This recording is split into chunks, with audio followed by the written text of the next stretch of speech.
আসুন আমরা প্রার্থনা করি। স্বর্গীয় পিতা, মহাবিশ্বের সৃষ্টিকর্তা এবং সমস্ত কিছুর সৃষ্টিকর্তা, তুমি আমাদেরকে বাঁচিয়েছিলে ক্রুশে যীশুখ্রিস্টের বহুমূল্য রক্তসেচনের মধ্য দিয়ে, এবং এখন প্রতিনিয়ত তুমি আমাদের সঙ্গে হাঁটছ, আমাদেরকে পরিচর্যা করছো এবং মণ্ডলীর মধ্যে আমাদেরকে রক্ষা করছো। যে মণ্ডলী তোমার দেহ, সে মণ্ডলীর মধ্য দিয়েই তুমি কাজ করছো। আমরা সত্যি তোমাকে অনেক ধন্যবাদ জানাই।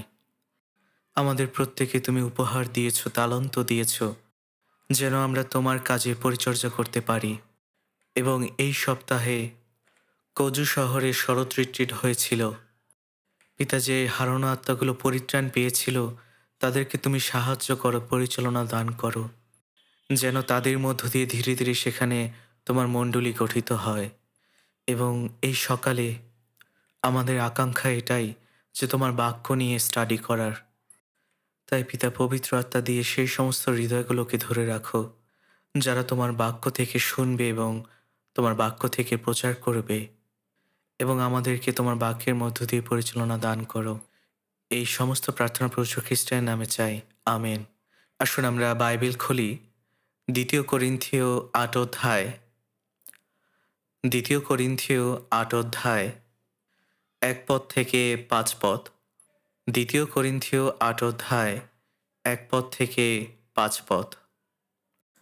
আর ভাতৃগণ, মাকেদোনিয়া দেশস্থ মণ্ডলীসমূহে ঈশ্বরের যে অনুগ্রহ দত্ত হইয়াছে, তাহা আমরা তোমাদিওকে জ্ঞাত করিতেছি। ফলত ক্লেশরূপ মহাপরীক্ষার মধ্যেও তাহাদের আনন্দের উপচয় এবং তাহাদের অগাধ দীনতার তাহাদের দানশীলতার রূপ ধনের উদ্দেশ্যে উপচিয়া পড়িয়াছে। কেননা আমি সাক্ষ্য দিতেছি যে তাহারা সাধ্য পর্যন্ত, বরং সাধ্যের অতিরিক্ত পরিমাণে স্ব-ইচ্ছায় দান করিয়াছিল, বিস্তর অনুনয় সহকারে সেই অনুগ্রহের সম্বন্ধে এবং পবিত্রগণের পরিচর্যায় সহভাগিতার সম্বন্ধে আমাদের কাছে অনুরোধ করিয়াছিল। ইহাতে তাহারা যে আমাদের আশামত কর্ম করিল, কেবল তাহা নয়, বরং ঈশ্বরের ইচ্ছাক্রমে আপনাদিগকে প্রথমে প্রভুর এবং আমাদের উদ্দেশ্যে প্রদান করিল। এখন এ সময় কোরিয়ার কুজুতে শরৎ রিট্রিটের শেষ দিন, এবং আমার মনে হয় শেষ সেশনটিও শেষ হয়ে গিয়েছে। আমি বিশ্বাস করি এটা এ সময় অত্যন্ত গুরুত্বপূর্ণ একটি সময়, এবং এখন এ সময় বাপ্তিজমের এরিয়াতে বাপ্তিজমও দেওয়া হচ্ছে। এবং ২০২৫ সালের শরৎ রিট্রিটের প্রাথমিকভাবে রেজিস্ট্রেশন করা হয়েছিল ৬,৩২৩ জন পার্টিসিপেন্টের, এবং ৯৪১ জন পার্টিসিপেন্ট উপস্থিত মতে রেজিস্ট্রেশন করেছিল। অর্থাৎ সর্বমোট পার্টিসিপেন্ট ছিল ৭,২৬৪ জন, এবং ১৪০০ জন ভলেন্টিয়ার সেখানে অংশগ্রহণ করেছিলেন। অর্থাৎ সর্বমোট ৮,৬৬৪ জন উপস্থিত ছিলেন, এবং হয়তোবা আরও কিছু লোক সেখানে রেজিস্ট্রেশন ছাড়াও ছিলেন, যারা সেখানে পরিচর্যা দিয়েছিলেন। কেউ কেউ সেখানে শুধুমাত্র ব্রাদার সিস্টারদের সাথে সহভাগিতার জন্য এবং অন্যদের কাছে সুসমাচার প্রচার করার জন্যই গিয়েছিলেন। অনেকে আবার অন্য কাউকেও নিয়ে এসেছিলেন। তাই আমরা ধারণা করতে পারি যে এই শরৎ রিট্রিটে প্রায় ৯,০০০ মানুষ অংশগ্রহণ করেছিলেন। এবং প্রকৃতপক্ষে আমরা আসলে প্রভুর কাজই করছি, এবং এর জন্য আমরা আমাদের সমস্ত মন, প্রাণ এবং সমস্ত পরিশ্রম দিয়ে আনন্দের সাথে ঈশ্বরের কাজ করছি, যেন মৃত আত্মাগুলো জীবন পায়। এবং এই বাক্যে বলা হয়েছে যে মাকিদোনিয়া মণ্ডলীতে ঈশ্বরের অনুগ্রহ দান করা হয়েছিল। এবং আমরা যদি ঈশ্বরের প্রধান দুটি অনুগ্রহের কথা বলি, সেই দুটি অনুগ্রহ হল পরিত্রাণ এবং গৌরব। এই মাকিদোনিয়া মণ্ডলীটি ফিলিপীয় মণ্ডলীর সাথে শুরু হয়েছিল, এবং এরপরে শুরু হয়েছিল থেসলোনিকীয় মণ্ডলী, এবং এভাবে গ্রিসের দক্ষিণাঞ্চলে আরও অনেকগুলো মণ্ডলী স্থাপিত হয়েছিল। সেই সমস্ত মণ্ডলীগুলো ঈশ্বরের কী ধরনের অনুগ্রহগুলো পেয়েছিল? এখানে বলা হয়েছে তারা ঈশ্বরের উদ্দেশ্যে উপহার দিয়েছিল, তারা তাদের সাধ্যের অতিরিক্ত দিয়েছিল, কিন্তু এরপরও তাদের উপর ঈশ্বরের অনুগ্রহ ছিল। কিভাবে আসলে এটা সম্ভব হয়েছিল? যদিও তারা আসলে তাদের সাধ্যের অতিরিক্ত দিয়েছিল, কিন্তু তবুও এই জগতে তাদের যা যা প্রয়োজন ঈশ্বর তাদেরকে যোগান দিয়েছিলেন। এবং শুধু তাই নয়, ঈশ্বর তাদেরকে অনন্ত জীবনের গৌরব প্রদান করবেন। তাই আমরা বলতে পারি যে ঈশ্বরের মহা অনুগ্রহ মাকেদোনিস্থ মণ্ডলীতে দিয়েছিলেন। যখন আমরা পরিত্রাণ পাই, এফেসীয় 2:8 বলা হয়েছে, অনুগ্রহেই আমরা পরিত্রাণ পেয়েছি। অনুগ্রহের অর্থ হল যেটার জন্য আমি যোগ্য ছিলাম না, কিন্তু ঈশ্বরই সমস্ত কিছু করেছিলেন এবং সেই উপহারটাই আমরা গ্রহণ করেছিলাম। এটাই হলো অনুগ্রহ। তাই এখানে বলা হয়েছে, ঈশ্বরের দয়া বিশ্বাসের মধ্য দিয়ে তোমরা পাপ থেকে উদ্ধার পেয়েছ, এবং এটা তোমাদের নিজেদের কাজের মধ্য দিয়ে হয়নি, এটা ঈশ্বরের দান। এরপরে এখানে বলা হয়েছে, কারণ আমরা তাহারই রচনা, যীশুখ্রিস্টতে বিবিধ সৎক্রিয়ার নিমিত্ত সৃষ্ট। অর্থাৎ আমাদেরকে যে পরিবর্তিত করা হয়েছে এমন নয়, কিন্তু আমরা তার সম্পূর্ণ নতুন সৃষ্টি। আমরা তারই রচনা, আমরা তার নতুন সৃষ্টি। তাই যখন আমরা এই পৃথিবীতে জন্মগ্রহণ করেছিলাম, ঈশ্বর আমাদেরকে সেভাবে গঠন করেছিলেন এবং সৃষ্টি করেছিলেন। কিন্তু যখন আমরা পরিত্রাণ পাই, তিনি তখন আমাদেরকে নতুন করে সৃষ্টি করেন। তাই এটা হলো আমাদের দ্বিতীয় জন্ম। তাই যীশুখ্রিস্ট এই কথা বলেছিলেন, নতুন জন্ম না হইলে কেহ ঈশ্বরের রাজ্য দেখিতে পায় না। এবং এই পদে বলা হয়েছে, আমরা তারই সৃষ্টি, আমরা তারই রচনা। যীশুখ্রিস্ট আমাদেরকে ভালো কাজের জন্য সৃষ্টি করেছেন। যে কারণে তিনি আমাদেরকে পরিত্রাণ করেছিলেন, আমাদেরকে নতুন সৃষ্টি করেছিলেন, সেই কারণটা হলো ভালো কাজের উদ্দেশ্যে। যীশুখ্রিস্টতে বিবিধ সৎক্রিয়া নিমিত্ত সৃষ্ট, সেইগুলি ঈশ্বর পূর্বে প্রস্তুত করিয়াছিলেন যেন আমরা সেই পথে চলি। অর্থাৎ এখানে বলা হয়েছে, জগৎ সৃষ্টির পূর্বেই এই পরিকল্পনা তিনি করেছিলেন যেন আমরা সেই পথে চলি।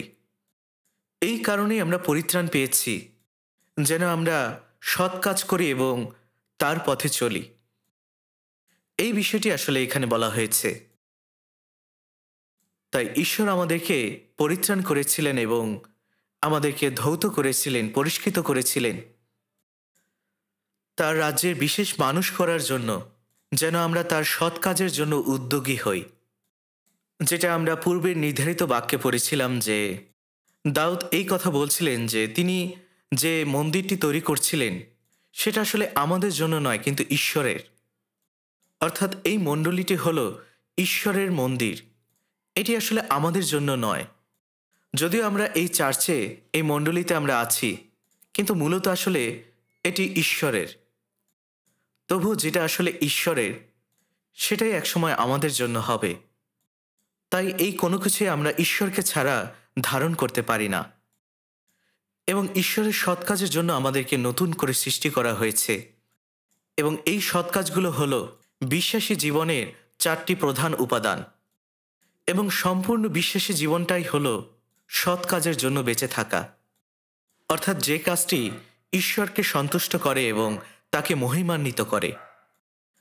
বাক্যে জীবনযাপন শুরু করার জন্য 5টি প্রধান উপাদান রয়েছে। সবচেয়ে সহজটি হল শ্রবণ করা বা শোনা। পুরাতন নিয়মে আমরা দেখেছি যে ইসরায়েল জাতিকে বারবার এই কথা বলা হচ্ছে, হে ইসরায়েল জাতি শোনো। অন্য কথা আমরা বলতে পারি, আমাদেরকে অবশ্যই বাক্য শুনতে হবে, আর শ্রবণ থেকেই বিশ্বাস আসে। তাই শ্রবণ করা খুবই গুরুত্বপূর্ণ বিষয়। এবং দ্বিতীয় কাজটি হল বাক্য পড়া, যে বিষয়টি গীতসংহিতা 1 অধ্যায়ে লেখা আছে। তাই আমাদেরকে অবশ্যই বাক্য পড়তে হবে, বাক্য নিয়ে ধ্যান করতে হবে এবং বাক্য মুখস্থ করতে হবে, এবং সেই বাক্য যেন আমাদের হৃদয়ে লেখা থাকে। এবং পঞ্চম বিষয়টি হল বাক্য পালন করা, বাক্যের কার্যকারী হওয়া। এবং যারা বাক্য পালন করে তাদের জন্য মহৎ পুরস্কার রয়েছে। তাই বাক্যে জীবনযাপন বলতে বাক্য পালন করা এবং সেই পালন করার অভ্যাস তৈরি করা। এবং আমাদের জীবনের প্রধান উপাদানগুলো আমরা পর্যায়ক্রমে এভাবে বলি: ঈশ্বরের বাক্য, প্রার্থনা, সহভাগিতা এবং সুসমাচার প্রচার, এবং প্রার্থনায় জীবনযাপন করা। 2 ধরনের প্রার্থনা রয়েছে, একটি হলো ব্যক্তিগত প্রার্থনা এবং আরেকটি হলো সহভাগিতায় প্রার্থনা, যেটা আমরা সকলে মিলে একসাথে করি। এবং আরেকটি প্রার্থনা রয়েছে যেখানে আমরা অত্যন্ত বিনতি সহকারে ঈশ্বরের কাছে যাচনা করি। তাই আসলে অনেক ধরনের প্রার্থনা রয়েছে। প্রেরিত পৌল ব্রাদার সিস্টারদের কাছে অনেক সময় প্রার্থনার বিনতি করতেন। তাই এটাই হলো আমাদের প্রার্থনার জীবন। প্রার্থনার জন্য অনুরোধ করাও এটাও একটা প্রার্থনার অংশ। যদি আপনি ইসরায়েল জাতিকে দেখেন, তারা আসলে দিনে ৩ বার প্রার্থনা করে থাকে, সকালে, দুপুরে এবং সন্ধ্যায়। এবং দানিয়েল ছিলেন একজন প্রার্থনার মানুষ। এবং যদি আপনি আমাদের সমস্ত বিশ্বাসে আদিপিতাদের দেখেন, তারা প্রত্যেকেই প্রার্থনার মানুষ ছিলেন। কারণ এটাই হলো ঈশ্বরের সঙ্গে সহভাগিতা, তার সঙ্গে কথোপকথন করা। এটাই হলো প্রার্থনার জীবন। এবং এরপরে আরেকটি বিষয় হলো সহভাগিতার জীবন। সহভাগিতা কি? সহভাগিতা হলো যেখানে আমরা একত্রিত হই, যেখানে আমরা প্রত্যেকে মিলিত হই। যেমন আমরা এখন উপাসনায় মিলিত হয়েছি, এবং এরকম আরও অনেক সহভাগিতা রয়েছে। Youth fellowship, father's fellowship, mother's fellowship এবং অ্যাডাল্ট ফেলোশিপ। তাই এই প্রত্যেকটি ফেলোশিপকেই সহভাগিতা বলা হয়েছে। এবং শুধুমাত্র এটাই নয়, যেন আমরা ঈশ্বরের কাছে নিবেদন করতে পারি। আমরা যে ঈশ্বরকে শুধুমাত্র সময় দেব তা নয়, কিন্তু আমরাও যেন ঈশ্বরকে অফারিং দিতে পারি, উপহার দশমাংশ দিতে পারি। কারণ তিনি আমাদের এই সমস্ত জাগতিক কিছু যোগান দিয়েছেন। তাই এটাও আসলে সহভাগিতা। এবং এই অফারিং বা উপহার দশমাংশ বিভিন্ন ধরনের রয়েছে।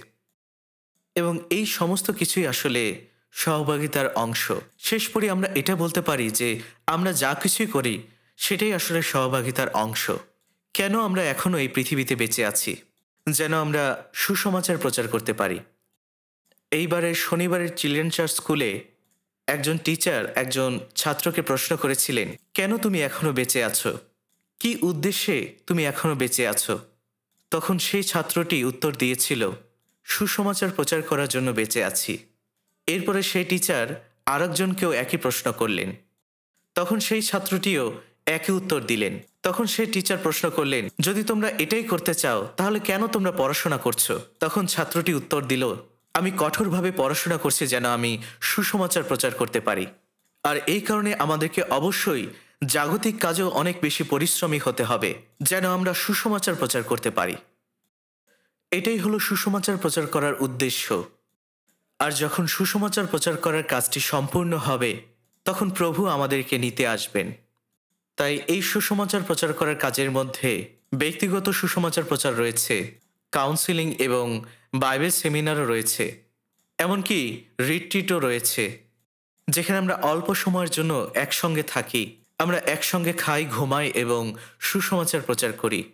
এই কারণে আমরা প্রত্যেক বছরেই অনেকগুলো রিট্রিটের আয়োজন করি। এবং এমনিভাবে সারা পৃথিবীতে আমাদের প্রত্যেকটি চার্চেই রিট্রিটের আয়োজন করা হয়। এমন কোনো চার্চ নেই যেখানে রিট্রিট হয় না। এবং সেখানেই এই সৎ কাজগুলো করা হচ্ছে, যেখানে মণ্ডলীর প্রত্যেকটি সদস্য অংশগ্রহণ করছে। এবং এগুলো কোনো কিছুই আসলে আমাদের জন্য নয়, কিন্তু ঈশ্বরের জন্য। ঠিক যেমনটা দাউদ বলছিলেন যে এই মণ্ডলী হলো ঈশ্বরের মন্দির, আর এটাই আসলে সত্য। আজকের সারমনের টপিক হলো উপহার এবং দশমাংশ। কেউ একজন আমাকে প্রশ্ন করেছিল, দান এবং উপহারের মধ্যে পার্থক্য কী? তাই আমি চিন্তা করলাম আমরা এই রবিবারে এই বিষয়টি নিয়ে অনুসন্ধান করতে চাই যে কী ধরনের দান এবং উপহারের কথা বাক্যের মধ্যে লেখা আছে, যেন আমরা এই বিষয়গুলো নিয়ে স্পষ্ট ধারণা করতে পারি। তাই এটাই হলো আমাদের আজকের সারমন টাইটেল। দশমাংশ হলো ধন্যবাদ জ্ঞাপনের একটি বহিঃপ্রকাশ। ঈশ্বরের কাছ থেকে আমরা যে সমস্ত দয়া পেয়েছি তার জন্য তার কাছে কৃতজ্ঞতা প্রকাশ করা। এটা হলো সেই বিষয়টির চিহ্ন, তা হলো আমাদের যা কিছু রয়েছে সমস্ত কিছু ঈশ্বরের। এটাই হলো দশমাংশ। আপনি যদি ইয়োব 41 অধ্যায় 11 পদ দেখেন, সমস্ত আকাশমণ্ডলীর নিচে সমস্তই আমার। অর্থাৎ ঈশ্বর এটাই বলছেন যে স্বর্গ, পৃথিবী, এই জগতের সমস্ত কিছুই ঈশ্বরের। তাই আমাদের যা কিছু রয়েছে সমস্ত কিছুই আসলে তার। এবং এই দশমাংশ হলো 10 ভাগের 1 ভাগ। এবং এই দশমাংশকে ঈশ্বরের কাজের জন্য পবিত্র করা হয়েছে। এটা হলো এক ধরনের ঘোষণা যে এই পৃথিবীর সমস্ত কিছুই হলো ঈশ্বরের। আসুন আমরা লেবীয় ২৭ অধ্যায়ে দেখি। লেবীয় ২৭ অধ্যায়। লেবীয় পুস্তকটি হল আদি পুস্তক, যাত্রা পুস্তকের পরে। লেবীয় ২৭ অধ্যায় ৩০ পদ। আর ভূমির শস্য কিংবা বৃক্ষের ফল হোক, ভূমির উৎপন্ন সমস্ত দ্রব্যের দশমাংশ সদাপ্রভুর, তাহা সদাপ্রভুর উদ্দেশ্যে পবিত্র।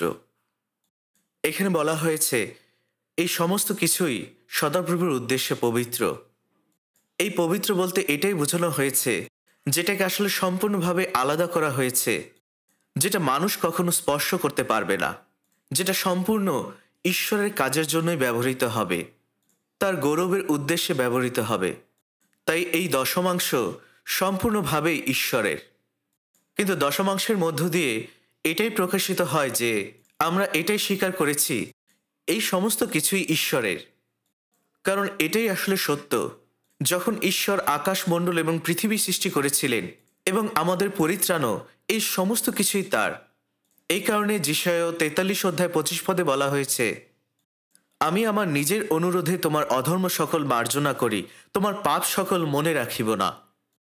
তাই এই বাক্য থেকে আমরা এটাই বুঝতে পারছি যে শেষ পর্যন্ত আমাদের পরিত্রাণও প্রভুর উদ্দেশ্যেই হয়েছে, এবং যা কিছু প্রভুর সেই সমস্ত কিছুই আসলে আমাদেরই। কিন্তু এটা আসলে অত্যন্ত গুরুত্বপূর্ণ যেন আমরা ঈশ্বরকে আমাদের আগে রাখতে পারি। পরিত্রাণ পাবার পূর্বে আমাদের কাছে এটাই মনে হতো যে এই পৃথিবীর সমস্ত কিছুই আসলে আমাদের, এই সমস্ত কিছুই আমার এবং আমি এটা কাউকেই ধরতে দেব না, এবং আমার নিজের সমস্ত কিছুকে আমি শক্ত করে ধরে রাখতাম। কিন্তু পরিত্রাণ পাওয়ার পরে আমরা বুঝতে পারি যে কোনো কিছুই আসলে আমাদের নয়, এই সমস্ত কিছুই আসলে ঈশ্বরের। তাই আমাকে এটা বুঝতে হবে যে আমার জীবনে আমার যা কিছু রয়েছে সমস্ত কিছুই আসলে ঈশ্বরের, এবং যা কিছু গুরুত্বপূর্ণ রয়েছে সেই সমস্ত কিছু ঈশ্বরের। হয়তোবা খুব বেশি দেরি নয়, এখানে আমরা যারা ব্রাদার সিস্টাররা রয়েছি আমাদেরকে খুব শীঘ্রই ঈশ্বর তার কাছে তুলে নেবেন। যদিও আমরা এখন পৃথিবীতে বসবাস করছি, কিন্তু আমাদের গন্তব্য আসলে স্বর্গ, এবং যারা এই পৃথিবীতেই থাকতে চায় তারা এই পৃথিবীর সমস্ত কিছুকে অর্জন করার জন্য ছুটছে, কিন্তু আমরা স্বর্গের লোক। বাইবেল আমাদেরকে এটাই বলছে যে পরিত্রাণপ্রাপ্ত লোক ঈশ্বরের। আমরা যদিও এই পৃথিবীতে বসবাস করছি, তবুও আমরা আত্মিক জগতের সঙ্গে সংযুক্ত রয়েছি। তাই ঈশ্বর যিনি সেই আত্মিক জগতে থাকেন, আমাদের প্রভু যীশু, তিনি আমাদের প্রার্থনা শোনেন এবং তিনি আমাদের প্রার্থনার উত্তর দেন, এবং আমরা যা কিছুই করি তিনি আমাদের সঙ্গে থাকেন, তিনি আমাদের সঙ্গে সঙ্গে কাজ করেন। এভাবেই আমরা সংযুক্ত হয়েছি, এবং এই কারণেই পরিত্রাণ পাওয়ার পরে আমাদের মূল্যবোধ, আমাদের বিশ্ব দৃষ্টি এবং আমাদের সমস্ত কিছুই আসলে পরিবর্তিত হয়ে গিয়েছে।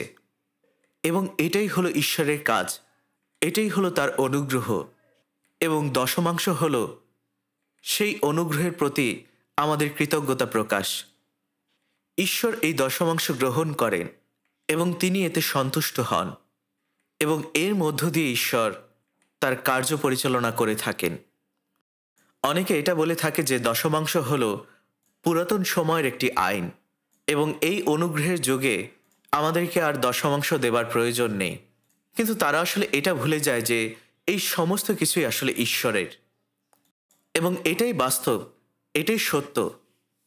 এমনকি আব্রাহাম, যিনি বিশ্বাসের আদিপিতা, তিনিও মলকিসেদক, যিনি শালেমের রাজা, তাকে দশমাংশ দিয়েছিলেন, যেটা বাইবেলে বলা হয়েছে প্রথম দশমাংশ। এবং এই সময়টি ছিল মূলত মসির জন্মের 430 বছর পূর্বে। তার মানে এই বিষয়টি ব্যবস্থা আসার পূর্বেই ছিল। আব্রাহামের সময়টাও ছিল অনুগ্রহের সময়, এবং সেই অনুগ্রহের সময়তেই আব্রাহাম দশমাংশ দিয়েছিলেন, এবং যাকবও একই কাজটি করেছিলেন। আসুন আমরা ইব্রিয় 7 অধ্যায় দেখি। ইব্রিয় 7 অধ্যায়, ইব্রিয় 7 অধ্যায় 1 থেকে 4 পদ। ইব্রিয় 7 অধ্যায় 1 থেকে 4 পদ। এই মলকিসেদক শালেমের রাজা ও মহান ঈশ্বরের পুরোহিত ছিলেন। আব্রাহাম যখন রাজাদের হারিয়ে দিয়ে ফিরে আসছিলেন, তখন তার সঙ্গে এই মলকিসেদকের দেখা হয়েছিল। মলকিসেদক অব্রাহামকে আশীর্বাদ করেছিলেন, আর অব্রাহাম সব জিনিসের 10 ভাগের 1 ভাগ তাকে দিয়েছিলেন। মলকিসেদক শব্দটার অর্থ হল ন্যায়ের রাজা। মলকিসেদক আবার শালেমেরও রাজা ছিলেন, আর তার অর্থ হল শান্তির রাজা। মলকিসেদকের বাবা মা বা কোনো বংশতালিকা ছিল না। ঈশ্বরের পুত্রের মতো তার জীবনের আরম্ভও ছিল না, শেষও ছিল না। তিনি চিরকালের পুরোহিত। তাহলে চিন্তা করে দেখুন, এই মলকিসেদক কতটা মহান একজন ব্যক্তি ছিলেন, যার কাছে অব্রাহাম পর্যন্ত দশমাংশ দিয়েছিলেন। মলকিসেদক আসলে কে ছিলেন? যোহন লিখিত সুসমাচারে যীশুখ্রিস্ট বলেছিলেন যে তার সঙ্গে অব্রাহামের দেখা হয়েছিল, অর্থাৎ সেই মুহূর্তে যখন শালেমের রাজাকে দশমাংশ দেওয়া হয়েছিল, তিনি ছিলেন ধার্মিকতার এবং শান্তির রাজা, যার কোনো মা বাবা ছিল না এবং যার কোনো বংশ পরিচয় ছিল না। অর্থাৎ তিনি ছিলেন ঈশ্বরের পুত্র। এবং এখানে এটাই বলা হয়েছে, তিনি হলেন চিরকালের পুরোহিত এবং অব্রাহাম তার কাছে দশমাংশ দিয়েছিলেন, এবং এর মধ্য দিয়ে ঈশ্বর তার কাজ পরিচালনা করেছিলেন।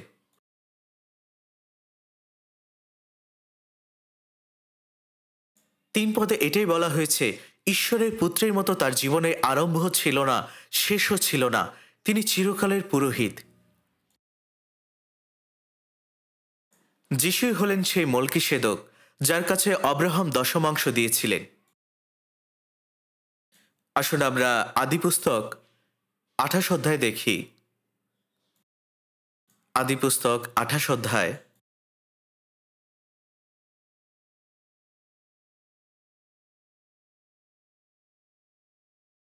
20 পদ থেকে 22 পদ। আদিপুস্তক 28 অধ্যায় 20 পদ থেকে 22 পদ। এটা হলো বেথেলে যাকবের প্রতিজ্ঞা। তিনি এই শপথ করেছিলেন যে যদি ঈশ্বর আমাকে এই যাত্রাপথে আমাকে রক্ষা করেন, যদি তিনি আমাকে খোরাক পোশাক জুগিয়ে দেন, যদি আমি আবার আমার বাবার বাড়িতে ভালো ভালোই ফিরে আসতে পারি, তবে এই সদাপ্রভুকে আমি আমার ঈশ্বর বলে মানব। এই যে পাথর আমি এখানে থামের মতো করে দাঁড় করিয়ে রাখলাম, এখানেই হবে ঈশ্বরের ঘর। হে ঈশ্বর, তুমি আমাকে যা কিছু দেবে তার 10 ভাগের 1 ভাগ নিশ্চয়ই আমি তোমাকে ফিরিয়ে দেব। এই বাক্য থেকে আমরা এটাই বুঝতে পারলাম যে আমার জীবনে যা কিছু রয়েছে, আমার সমস্ত জীবনটাই আসলে ঈশ্বরের। প্রভু আমার সঙ্গে হাঁটছেন এবং তিনি আমার মধ্যে বসবাস করছেন এবং আমি তার মধ্যে রয়েছি। আমি ঈশ্বরের এবং ঈশ্বর আমার। এবং সেইভাবে যদি আমরা আমাদের জীবনযাপন করতে চাই, সেটা প্রকাশ করার মাধ্যম হলো দশমাংশ দেওয়া, যেটা যাকব করেছিলেন, তাই না? যাকব এখানে তিনিও দশমাংশ দিয়েছিলেন।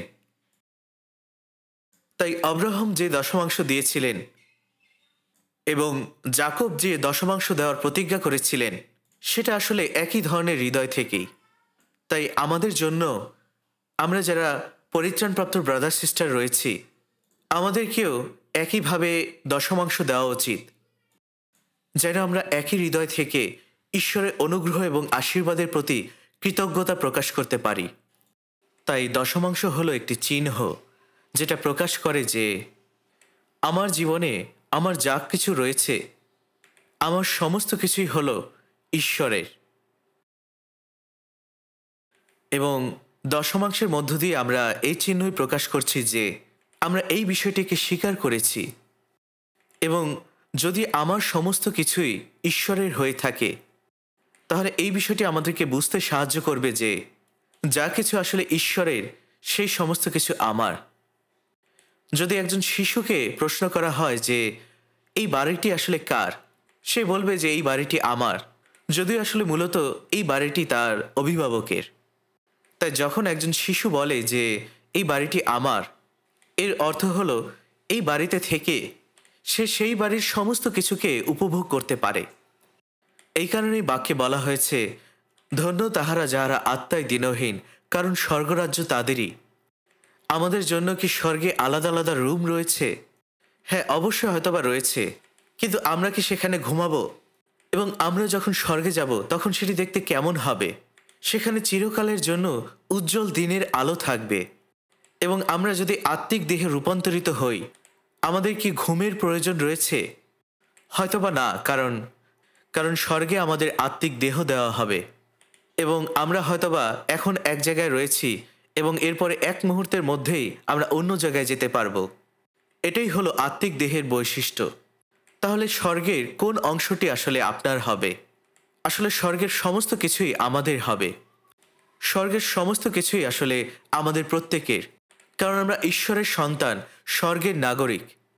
তাই স্বর্গরাজ্য আমাদেরই। তাই এটা আসলে একেবারেই ভাষায় প্রকাশ করা সম্ভব নয় যে পরিত্রাণ পাওয়াটা আমাদের জন্য কতটা আশীর্বাদে, কতটা অনুগ্রহের। এবং ঈশ্বরের যা কিছু রয়েছে সমস্ত কিছুই আমার, এবং আমার যা রয়েছে সমস্ত কিছু ঈশ্বরের। এটাই সত্য। এবং এই মূল মতবাদটি দশমাংশের মধ্য দিয়ে প্রকাশ করা হয়েছে। তাই যারা আমরা আত্মায় পরিত্রাণ পেয়েছি, যখন থেকে আমরা মাংসিক দেহ নিয়ে এই জগতে বসবাস করছি, ঈশ্বর আমাদেরকে জাগতিকভাবে যা প্রয়োজন সেই সমস্ত কিছুই যোগান দিচ্ছেন। কিন্তু ঈশ্বর এই কথা বলছেন যে কিন্তু প্রথমে তাহার রাজ্য এবং ধার্মিকতার জন্য চেষ্টা করো, তাহলে ওই সমস্ত সব কিছু তোমাকে দেওয়া হবে। আমরা যদি ক্ষেতের ফুলের দিকে তাকাই, আকাশের পাখির দিকে তাকাই, ঈশ্বর তাদেরকেও খাবার দিচ্ছে। তাহলে ঈশ্বর আমাদের কতটা খেয়াল রাখেন এই সমস্ত কিছুর বিষয়, যেগুলো আমরা কখনো তার কাছে চাইনি। আমাদের স্বর্গীয় পিতা তিনি জানেন আমাদের কি কি প্রয়োজন, তাই এই বিষয়টাই তিনি আমাদেরকে বলছেন। তাই এই কারণেই যীশুখ্রিস্ট এটা বলেছিলেন যে আমরা কখনো যেন দশমাংশকে অবহেলা না করি। আসলে আমরা মথি 23 অধ্যায় দেখি। মথি 23 অধ্যায়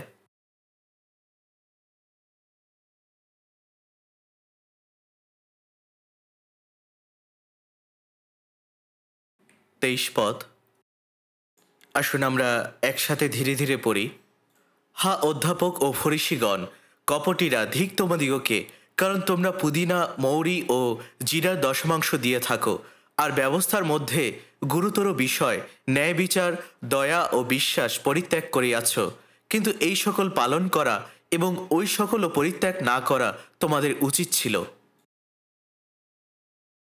এখানে যেটা বলা হয়েছে যে কিন্তু এসব পালন করা এবং ওই সকলও পরিত্যাগ না করা, যেটা আসলে দশমাংশকে বোঝানো হয়েছে। তাই এটা আপনাকে অবশ্যই করতে হবে। এটা এমন কোনো বিষয় না যেটা আমরা চাইলে করতে পারি অথবা ঈশ্বরের সাক্ষাতে করতে পারি না। যারা পরিত্রাণ পেয়েছে, আমরা দশমাংশ দেই একটি চিহ্ন হিসেবে যে আমাদের যা কিছু রয়েছে সমস্ত কিছুই ঈশ্বরের। তাই আমাদেরকে অবশ্যই দশমাংশ দিতে হবে। আপনি যদি ইসরায়েলের 12 বংশের দিকে তাকান, লেবীয় বংশের লোকেরা তারা সম্পদ হিসেবে কোনো জমি গ্রহণ করতে পারেনি। লেবীয় হিসেবে তাদের প্রধান কাজ হল সমাগম তাম্বুতে অধ্যক্ষ করা এবং ঈশ্বরের পরিচর্যা করা। ইসরায়েল জাতির 11 বংশ থেকে যে দশমাংশ আসত, সেই দশমাংশে তারা জীবিকা নির্বাহ করত, যেন যে লেবীয়রা ঈশ্বরের পরিচর্যা করছে তাদের যেন কখনো অভাব না হয়। কিন্তু বাবিলীয়তে 70 বছর থেকে সেখান থেকে ফিরে আসার পরে অন্য বংশের লোকেরা আর দশমাংশ নিয়ে আসতো না। তাহলে সেক্ষেত্রে লেবীয়রা কি করবে? তাদের তখন আর কোনো উপায় ছিল না। তারা তখন জীবিকা নির্বাহের উদ্দেশ্যে কাজ করা শুরু করলো এবং ফলাফল দাঁড়ালো ঈশ্বরের পরিচর্যার পরিবর্তে তারা আর মন্দিরে ঈশ্বরের কাজ করতে পারল না। তাই তখন ঈশ্বরের কাজ বন্ধ হয়ে গিয়েছিল।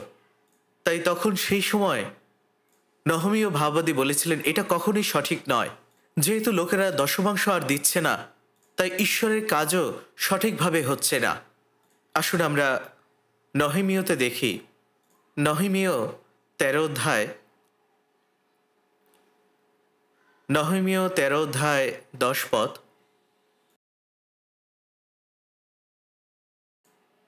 নহেমীয় 13 অধ্যায় 10 পদ।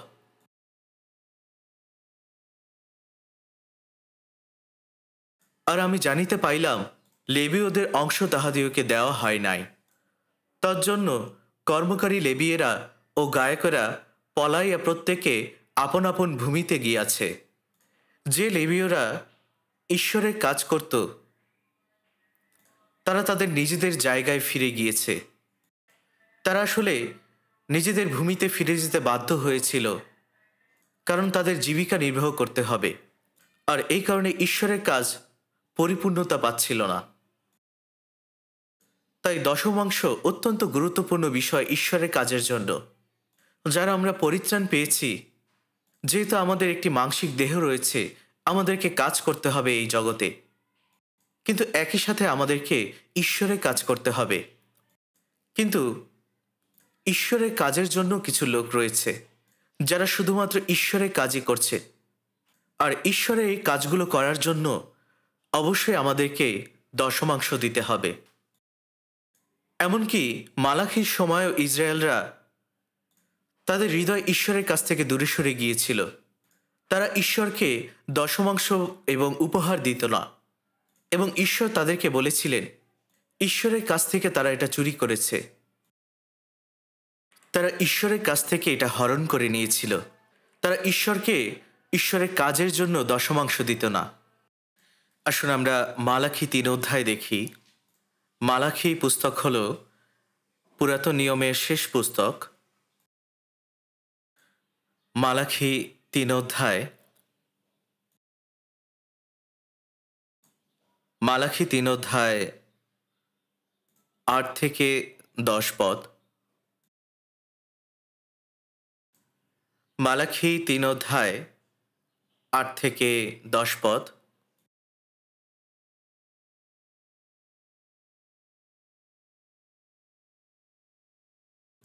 মনুষ্য কি ঈশ্বরকে ঠকাইবে? তোমরা তো আমাকে ঠকাইয়া থাকো। কিন্তু তোমরা বলিতেছ, কিসে তোমাকে ঠকাইয়াছি? দশমাংশে ও উপহারে। তোমরা অভিশাপে শাপগ্রস্ত। হ্যাঁ, তোমরা এই সমস্ত জাতি আমাকেই ঠকাইতেছ।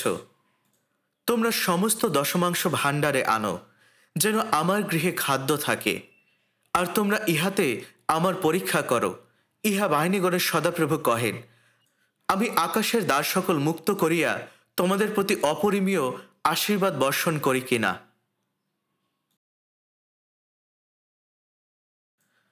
তাই এই বিষয়টিও আমরা অভিজ্ঞতা লাভ করি যখন আমাদের জীবন হয় দশমাংশের জীবন। ঈশ্বর এই কথাই বলছেন যে যখন কেউ একজন এটা স্বীকার করে না এবং ঈশ্বরের যেটা সেটা ঈশ্বরকে দেয় না, এই কাজটি যখন কেউ একজন করে, যেটা ঈশ্বরের পাওয়ার কথা ছিল সেটা যখন ঈশ্বরকে দেওয়া হয় না, তখন এটাই হলো ঈশ্বরকে ঠকানো। কেন এটা বলা হয়েছে? এটা শুধুমাত্র ঈশ্বরকে দেওয়া নয়, এটা ঈশ্বরের সম্পূর্ণভাবে অধিকার। আমরা প্রত্যেকেই যারা ঈশ্বরের লোক, আমরা ঈশ্বরের সন্তান হয়েছি, এবং যদি একজন ঈশ্বরের লোক ঈশ্বরকে দশমাংশ এবং উপহার দিয়ে থাকে, তাহলে সেটাকে আমরা উপহার বলে থাকি। কিন্তু কেউ যদি এটা ঈশ্বরকে না দেয়, সে যদি দশমাংশ উপহারকে নিজের কাছে ধরে রাখে, ঈশ্বর তাদের কাছ থেকে সমস্ত কিছু কেড়ে নিতে পারেন, কারণ এই সমস্ত কিছুই ঈশ্বরের। দশমাংশ হলো ঈশ্বরের প্রতি আমাদের কৃতজ্ঞতা প্রকাশ। ঈশ্বর আমাদেরকে সমস্ত কিছুই দিয়েছেন। এই মহাবিশ্ব, এই আকাশ, পৃথিবী এবং যা কিছু রয়েছে, সমস্ত কিছু ঈশ্বর আমাদেরকে দিয়েছেন। এই কোনো কিছুরই আসলে ঈশ্বরের দরকার নেই, কিন্তু এগুলো আমাদের জন্য প্রয়োজনীয়। এবং তিনি স্বর্গ এবং পৃথিবীর সৃষ্টিকর্তা। কোনো কিছুই তিনি অনর্থক সৃষ্টি করেননি। তিনি এই সমস্ত কিছু সৃষ্টি করেছিলেন যেন আমরা বসবাস করতে পারি। তাই আমরা এটাই বলতে পারি যে এই সমস্ত কিছুই আসলে মানব জাতির জন্যই করা হয়েছিল, যেন আমরা এখানে বসবাস করতে পারি, থাকতে পারি। ঈশ্বর তিনি আমাদেরকে জীবন ধারণের জন্য শ্বাস প্রশ্বাস দিচ্ছেন এবং সমস্ত কিছু তিনি যোগান দিচ্ছেন। এই সমস্ত কিছু তিনি দিয়েছেন যেন আমরা এই জগতে জাগতিকভাবে বসবাস করতে পারি। এবং তিনি যে শুধুমাত্র এই সমস্ত কিছু দিয়েছেন তা নয়, তিনি নিজেকেও আমাদের জন্য দিয়েছিলেন। এখন ধরুন, যদি আমি অন্য কাউকে কোনো কিছু দেই এবং আমার যা কিছু রয়েছে যদি আমি সমস্ত কিছুই তাকে দেই, এটা আসলে অনেক বড় একটি বিষয়। আমি যদি কাউকে আমার জীবনটা দিয়ে দেই, যেটা আসলে সমস্ত কিছু দেওয়ার থেকেও অনেক মহৎ একটি বিষয়, তাহলে চিন্তা করে দেখুন ঈশ্বর আমাকে কত কিছু দিয়েছিলেন। তিনি আসলে নিজেকেই দিয়েছিলেন। তিনি নিজেকে সম্পূর্ণভাবে আমাকে দিয়েছিলেন। তিনি কোনো কিছুই ধরে রাখেননি। তিনি তার সমস্ত কিছুই দিয়েছিলেন। যীশুখ্রিস্ট আসলে কে? তিনি ঈশ্বর।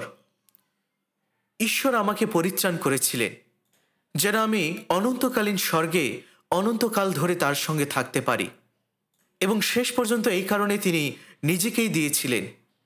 এবং সেই সাথে তিনি আমাদেরকে নিঃশ্বাস দিচ্ছেন, সমস্ত কিছু দিচ্ছেন যেন আমরা বেঁচে থাকতে পারি। তিনি আমাদেরকে বাঁচাবার জন্য তিনি এই কাজগুলো করছেন যেন আমরা স্বর্গে যেতে পারি। যীশুখ্রিস্ট আমাদের জন্য মরেছিলেন, আমাদের জন্য জীবন দিয়েছিলেন।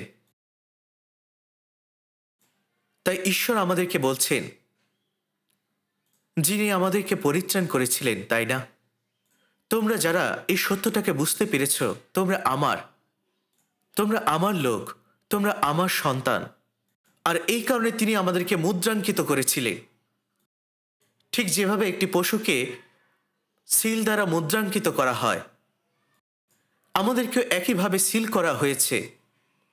এবং সেই প্রতিজ্ঞাতে পবিত্র আত্মা দ্বারা মুদ্রাঙ্কিত করা হয়েছিল।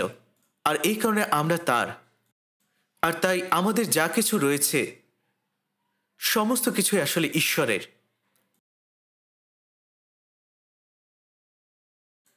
তাই আমাদের যা কিছুই থাকুক না কেন, আমাদের সময়, আমাদের তালন্ত, আমাদের সম্পত্তি, আমাদের অধিকার, আমাদের যা কিছু রয়েছে সমস্ত কিছুই ঈশ্বরের। কিন্তু তিনি আমাদেরকে এই সমস্ত কিছুর উপরে ভরসা রাখছেন যেন আমরা এগুলো তত্ত্বাবধান করতে পারি। অপরপক্ষে আমরা যদি বলি আমরা ঈশ্বরের অধ্যক্ষ, বাইবেলে তত্ত্বাবধানের বিষয়ে কথা বলা হয়েছে যে কোনো কিছুই আসলে আমার নয়, সমস্ত কিছুই ঈশ্বরের। ঈশ্বর শুধুমাত্র আমাকে এগুলো তত্ত্বাবধান করতে দিয়েছেন। যদি মালিক কোনো কিছু তার দাসের কাছ থেকে চায় যে আমার এটা লাগবে, সেই দাস তখন কোনো ধরনের দ্বিধা ছাড়াই সেই কাজটি করে থাকে। কারণ যা কিছুই সেই অধ্যক্ষ তত্ত্বাবধান করছেন সেই সমস্ত কিছুই আসলে মালিকের। যদি মালিক কোনো কিছু চায় যে আমার এটা লাগবে, তখন দাস কোনো রকম প্রশ্ন ছাড়াই সেই জিনিসটি আনতে বাধ্য। কারণ যে জিনিসটি দাস আনবে সেটা তার নয়।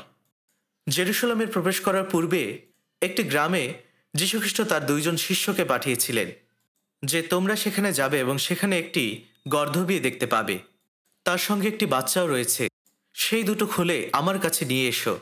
এবং যদি কেউ কোনো কিছু বলে, তোমরা বলবে এদের প্রভুর প্রয়োজন আছে, তাতে সে তখনই তাদেরকে পাঠিয়ে দেবে। এখানে বলা হয়েছে এদের প্রভুর প্রয়োজন আছে, এবং সঙ্গে সঙ্গে তারা তখন তাদেরকে পাঠিয়ে দেবে। তাই শিষ্যরা তখন সেখানে গেলেন এবং সেখানে একটি গর্ধবী এবং তার বাচ্চা ছিল। এরপরে তারা তখন সেই গর্ধবীর দড়ি খুলে ফেলল এবং সেই সময় কেউ যখন তাদেরকে প্রশ্ন করেছিল, তারা উত্তর দিয়েছিল যে এতে প্রভুর প্রয়োজন আছে, প্রভু এদেরকে ব্যবহার করবেন। এবং সঙ্গে সঙ্গে তারা তখন তাদের কাছে পাঠিয়ে দিয়েছিল। অব্রাহাম হলেন আমাদের বিশ্বাসের আদিপিতা, এবং তিনি যে শুধুমাত্র দশমাংশ দিয়েছিলেন তা নয়, কিন্তু তিনি তার একমাত্র প্রিয় পুত্রকেও দিতে চেয়েছিলেন। কারণ তিনি জানতেন যে এই পুত্র ঈশ্বরের কাছ থেকে এসেছে। যখন ঈশ্বর এটি চাইলেন তখন তিনি কোনো দ্বিধা ছাড়াই তা করলেন। আব্রাহাম ইসহাককে উৎসর্গ করার পূর্বে ঈশ্বর এই প্রতিজ্ঞা করেছিলেন যে তার একমাত্র পুত্র ইসহাকের মধ্য দিয়ে তার বংশ বিস্তার পাবে এবং আকাশের তারার মতো, সমুদ্রের বালির মতো তার বংশ বৃদ্ধি পাবে। আব্রাহাম এই প্রতিজ্ঞাতেই বিশ্বাস করেছিলেন। এমনকি তিনি যখন ইসহাককে উৎসর্গ করছিলেন, তিনি এটাই বিশ্বাস করেছিলেন যে ঈশ্বর তাকে আবার জীবন দিতে পারেন। আমাদের বিশ্বাসের আদিপিতা আব্রাহাম এটা বিশ্বাস করতেন, এবং আমরাও আসলে তাই করতে চাই। যদি ঈশ্বর বলে থাকেন যে তার এটার প্রয়োজন, আমাদেরকে অবশ্যই সঙ্গে সঙ্গে সেটাই দেওয়া উচিত। কারণ আমরা হলাম সেই হৃদয়গুলো যাদের সাথে ঈশ্বর একাত্ম হয়েছেন। কেন ঈশ্বর দাউদকে ব্যবহার করেছিলেন? ঈশ্বর এই কথা বলেছিলেন যে দাউদ হলো আমার মনের মতো মানুষ। আমাদের হৃদয় আসলে যতটা ঈশ্বরের হৃদয়ের মতো হবে, তত বেশি আমরা বিশ্বাসে বৃদ্ধি পাব। তাই আমাদেরকে অবশ্যই আমাদের হৃদয়ের সাথে ঈশ্বরের হৃদয়ের সংযুক্ত করতে হবে, যেন আমরা তার মনের মতো হতে পারি। আমি আপনাদেরকে কিছু কথা পড়ে শোনাতে চাই যেটা আমি অনলাইনে পেয়েছিলাম। তুমি যখন ঈশ্বরকে তোমার অতিরিক্ত অর্থ অথবা খুচরো টাকা দাও, তখন তুমি এটা মনে করো না যে তুমি ঈশ্বরের জন্য কোনো কিছু করেছো। ঈশ্বর তোমার কাছ থেকে এই খুচরো টাকা চান না। সেই গল্পে বলা হয়েছে, আমি আমার ছোট্ট মেয়ের সম্বন্ধে কিছু কথা বলতে চাই। আমি আমার মেয়ের জন্য একদিন এক ব্যাগ খাবার কিনে নিয়ে গিয়েছিলাম। আমার মেয়ে যখন সেই খাবারগুলো ধরে রেখেছিল, তার মধ্যে এক ধরনের একরোখা মনোভাব দেখতে পেয়েছিলাম। আর যখন আমরা বাবা মা হিসাবে তার কাছে তার খাবারের একটি অংশ চাইলাম, যখন আমি বললাম যে তুমি তোমার বাবাকে ছোট এক পিস খাবার দাও, তখন সেই ছোট্ট মেয়েটি আসলে প্রথমে তার নিজের খাবারের দিকে এবং আরেকবার আমার দিকে তাকাচ্ছিল। সে আসলে মনে মনে চিন্তা করছিল। অবশ্যই তার মধ্যে দ্বিধাদ্বন্দ্ব হচ্ছিল যে আমার কি তাদেরকে খাবার দেওয়া উচিত হবে নাকি উচিত হবে না। এবং শেষ পর্যন্ত তার হাতটি খাবারের ব্যাগে নিয়ে সেখান থেকে ছোট্ট একটি অংশ নিয়ে আমাকে খাইয়ে দিল। এবং এই বিষয়টি আমাকে গভীরভাবে নাড়া দিয়েছিল। আমি তখন তার গালে চুম্বন দিলাম এবং তার মাথায় হাত বুলিয়ে দিলাম এবং তার প্রতি আমার কৃতজ্ঞতা প্রকাশ করলাম। তাকে আমি ধন্যবাদ দিলাম এবং এরপরে তার পাশে ছিল তার মা এবং তার দিদিমা। তারাও তখন তার উদ্দেশ্যে হাততালি দিল। তখন সেই ছোট্ট মেয়েটি আসলে এটা চিন্তা করছিল যে সে আসলে অনেক বড় কিছু একটা করে ফেলেছে এবং এই কারণে সে তখন অনেক খুশি হয়ে গিয়েছিল। এবং এরপরে সে তার মাকে এবং তার দিদিমাকেও খাইয়ে দিল। অবশ্যই এটা অনেক সুন্দর একটি বিষয়, কিন্তু কল্পনা করে দেখুন যে সেই ছোট্ট মেয়েটি যদি এটা চিন্তা করে থাকে যে আমার বাবা মায়েরা আমার জন্যই আসলে বেঁচে আছে, তারা আসলে কতটা ক্ষুধার্ত ছিল যে তারা শুধুমাত্র আমার কাছ থেকে একটি খাবারের অংশ চাচ্ছিল। যদি আমি এই ত্যাগ স্বীকারটি না করতাম, তাহলে আমার পরিবারটি ধ্বংস হয়ে যেত। তাই আজকে আমি আমার 3টি খাবারের অংশ ত্যাগ স্বীকার করেছিলাম। আমি মা, বাবা এবং দিদিমাকে খাইয়ে দিয়েছিলাম। যদি আমার মেয়েটি এভাবেই চিন্তা করে, তাহলে আমাদেরকে তাকে কি করা উচিত? অবশ্যই আপনার এরকমই মনে হবে যে তাকে আসলে শাসন করা উচিত, যেন সে এই বিশ্বাস থেকে ফিরে আসতে পারে। মা বাবা আসলে কি চায়? তারা অবশ্যই সে ছোট্ট খাবারটি চাচ্ছে না। তারা শুধুমাত্র অবশ্যই এই কারণে খুশি নয় যে তারা ছোট্ট একটি খাবারের অংশ পেয়েছে। তাহলে তারা আসলে কি চায়? তারা আসলে এটাই দেখতে চায় যে তাদের মেয়েটি যে খাবারটি শক্ত করে ধরে রেখেছে, সেই খাবারটি দেওয়ার মতো তার হৃদয় রয়েছে কিনা। যেটা সে সব থেকে বেশি পছন্দ করছে, সেটাই সে তার বাবা মাকে দিতে পারছে কিনা। এই হৃদয়টি আসলে বাবা মা দেখতে চায়, আর এটি তাদেরকে তাদের হৃদয়কে নাড়া দিয়েছিল। ঠিক একইভাবে আমরা কোনো কিছু করার পূর্বে ঈশ্বর আমাদের কাছ থেকে এটাই দেখতে চান যে আমরা হৃদয় থেকে তার জন্য কতটুকু করতে চাই। এই কারণে যদি আপনি হিতোপদেশ 23 অধ্যায় 26 পদ দেখেন, সেখানে বলা হয়েছে, হে বৎস, তোমার হৃদয় আমাকে দাও। তাই আমাদেরকে অবশ্যই জানতে হবে যে ঈশ্বরের হৃদয় আসলে কি। আমাদেরকে অবশ্যই আমাদের প্রভুর হৃদয়কে বুঝতে হবে। লুক 16 অধ্যায় 10 পদে লেখা আছে, যে ক্ষুদ্রতম বিষয়ে বিশ্বস্ত, সে প্রচুর বিষয় বিশ্বস্ত। হ্যাঁ, অবশ্যই যে জাগতিক সম্পদ আমাদের রয়েছে, এটা আসলে ঈশ্বরের চোখে অত্যন্ত ক্ষুদ্র, কিন্তু মানুষের চোখে এটা আসলে অনেক মহৎ বিষয়। তবুও আমরা যারা পরিত্রাণ পেয়েছিলাম, আমাদের জন্য সবথেকে মহৎ বিষয়টি হলো যে আমাদের প্রভু রয়েছেন। তিনি হলেন ঈশ্বর, যিনি তার সমস্ত কিছু তিনি তার নিজেকেই দিয়েছিলেন। তিনি আমাদেরকে স্বর্গ দিয়েছেন। তাই আমরা এখন প্রভুতে আছি এবং প্রভু আমাদের মধ্যে রয়েছেন এবং আমরা একদিন স্বর্গে চলে যাব।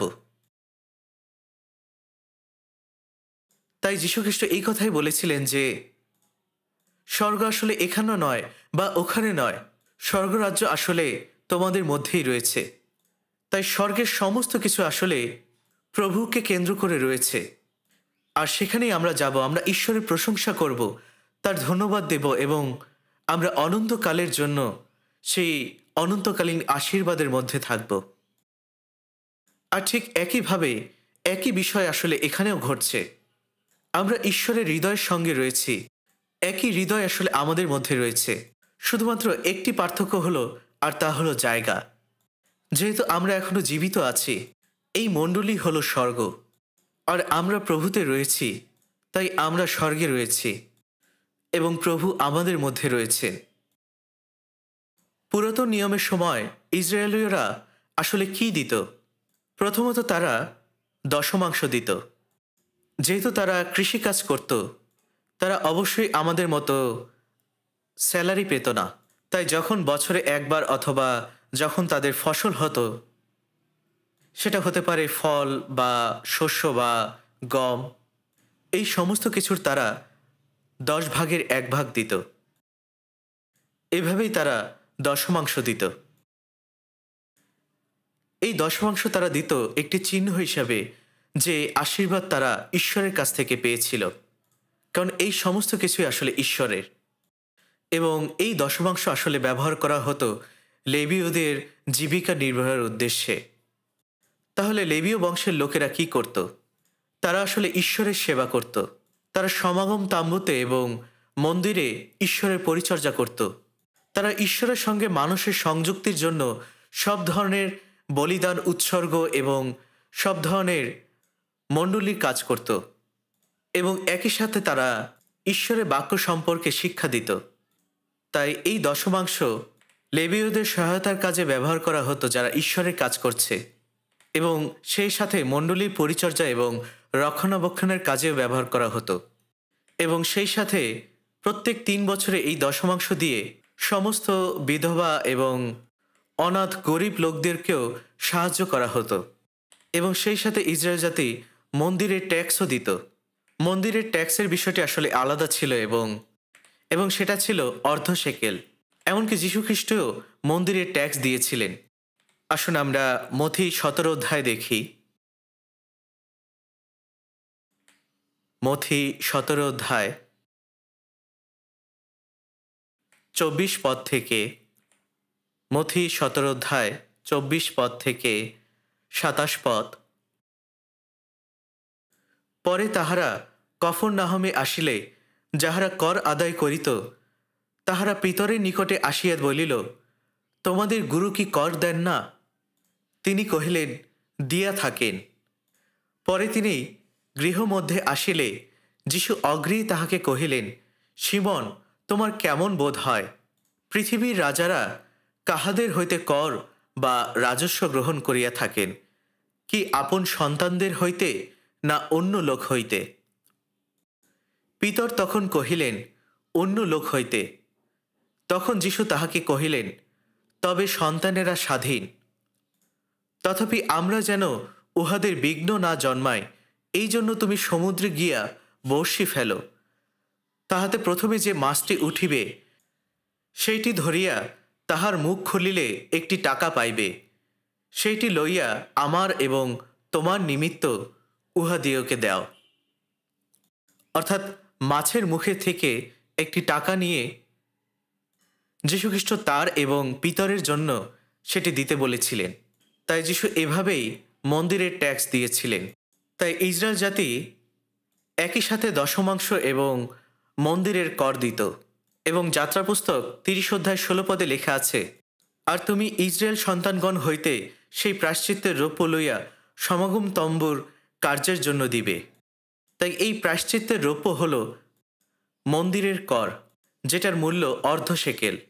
আর এই মূল্যটি গরিব ধনী সবাইকেই দিতে হতো। প্রত্যেককেই একইভাবে এই মূল্যটি দিতে হতো। এবং রাজতন্ত্র যুগের সময় রাজা রাজপ্রাসাদের উদ্দেশ্যে কর আদায় করতেন, যেটা রাজপ্রাসাদ এবং বিভিন্ন রাজনৈতিক এবং কূটনৈতিক কাজে ব্যবহার করা হতো।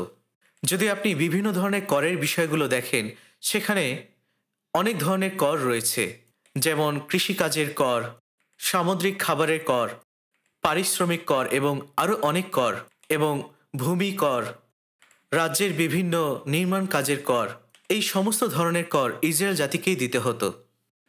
তাই আপনারা আসলে দশমাংশ সম্পর্কে বুঝতে পারছেন, তাই না? এরপরে আমরা আসি উপহার বা দান সম্পর্কে। এই উপহার বা দান দিয়ে থাকি আমাদের সমস্ত কৃতজ্ঞতা থেকে, যে ঈশ্বরের কাছ থেকে আমরা অনুগ্রহ পেয়েছি। এবং খুব সহজভাবে এটাই বলা যায় যে 10 আজ্ঞায় যেটা লেখা আছে, আমরা যেন আমাদের সমস্ত হৃদয় থেকে ঈশ্বরের জন্য যে ভালোবাসা রয়েছে এবং একে অপরের প্রতি যে ভালোবাসা রয়েছে উপহার বা দান করি। তাই যারা এই উপহারগুলো দিচ্ছে সেই সমস্ত কিছু যেন ভালোবাসা ঈশ্বরের কাজে এবং অন্যের ভালোবাসার জন্য ব্যবহৃত হয়। তাই এটা আসলে মন্দিরে ব্যবহৃত হতো এবং গরিবদেরকে সাহায্য করা হতো।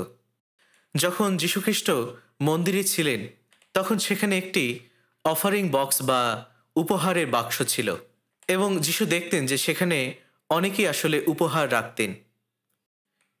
আমরা যদি মার্ক লিখিত সুসমাচারে যাই, মার্ক 12 অধ্যায় 41 পদ থেকে, মার্ক 12 অধ্যায় 41 পদ থেকে 44 পদ।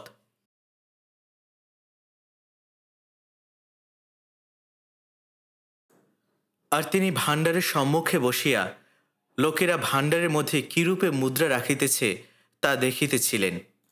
তখন অনেক ধনবান তাহার মধ্যে বিস্তর মুদ্রা রাখিল। পরে একটি দরিদ্র বিধবা আসিয়া 2টি ক্ষুদ্র মুদ্রা দিয়া তাহাতে রাখিল, যাহার মূল্য সিকি পয়সা। তখন তিনি আপন শিষ্যগণকে কাছে রাখিয়া কহিলেন, আমি তোমাদিগকে সত্য কহিতেছি, ভাণ্ডারে যাহারা মুদ্রা রাখিতেছে তাহাদের সকলের অপেক্ষা এই দরিদ্র বিধবা অধিক রাখিল। কেননা অন্য সকলে আপন আপন অতিরিক্ত ধন হইতে কিছু কিছু রাখিয়াছে, কিন্তু এই অনটনে থাকিয়াও যাহা কিছু ছিল সমস্ত জীবনোপায় রাখিল। তাই যদি আমরা এই বিধবার বিশ্বাসের দিকে তাকাই, তিনি তার সমস্ত জীবনোপায় সেখানে রেখেছিলেন। এখন তিনি তাহলে কিভাবে খাবার খাবেন? তাকে তো তাহলে অনাহারে থাকতে হবে। কিন্তু এটাই আসলে বিশ্বাস। যদি আমি ঈশ্বরকে দেই তাহলে ঈশ্বর আমাকে পরিপূর্ণ করবে, আর এটাই হলো বিশ্বাস। এবং তিনি আসলে এই অভিজ্ঞতাই পেয়েছিলেন যখন এই বিধবা তার বাড়িতে ফিরে গিয়েছিলেন। যে কোনোভাবেই হোক সমস্ত কিছুই তখন তার জোগাড় হয়ে গিয়েছিল তার খাবারের জন্য, যেন তিনি তার সন্তানদের নিয়ে খেতে পারেন। অবশ্যই এমন কিছুই ঘটেছিল, কারণ যেহেতু যীশুখ্রিস্ট এটা দেখেছিলেন, তিনি কখনোই তাকে পড়ে যেতে দেবেন না। তাই এভাবেই আসলে বিশ্বাসের উৎপত্তি ঘটে।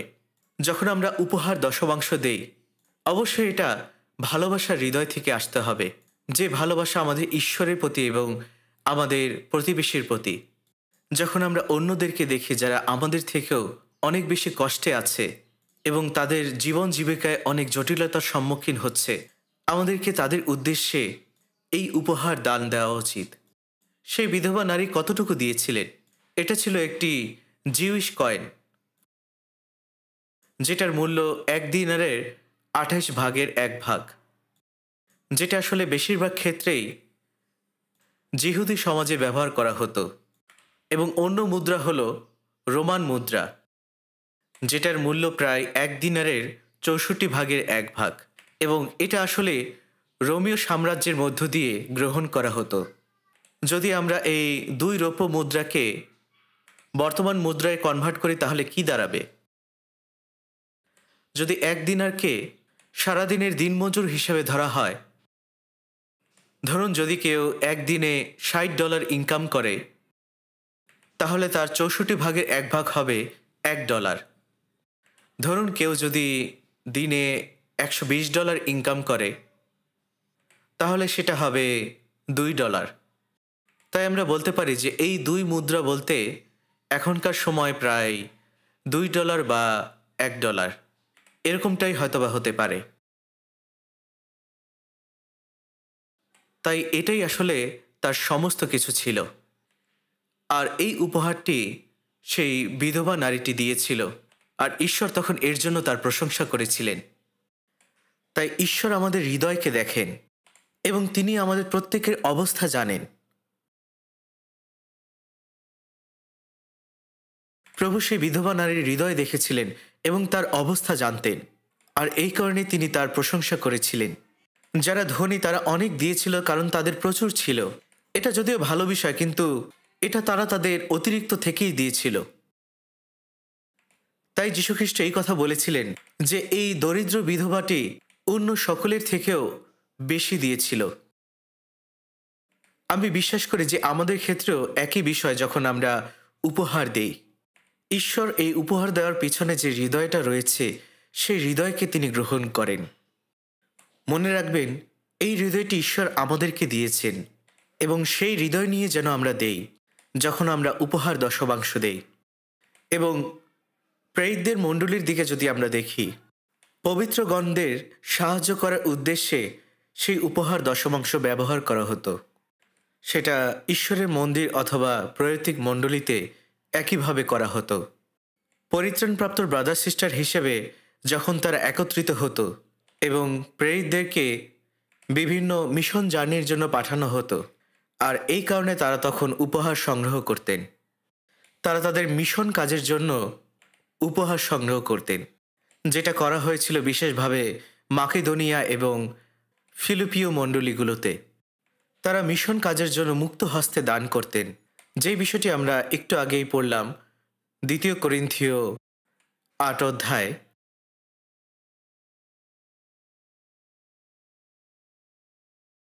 2 করিন্থীয় 8 অধ্যায় 1 থেকে আমরা আবার পড়তে চাই।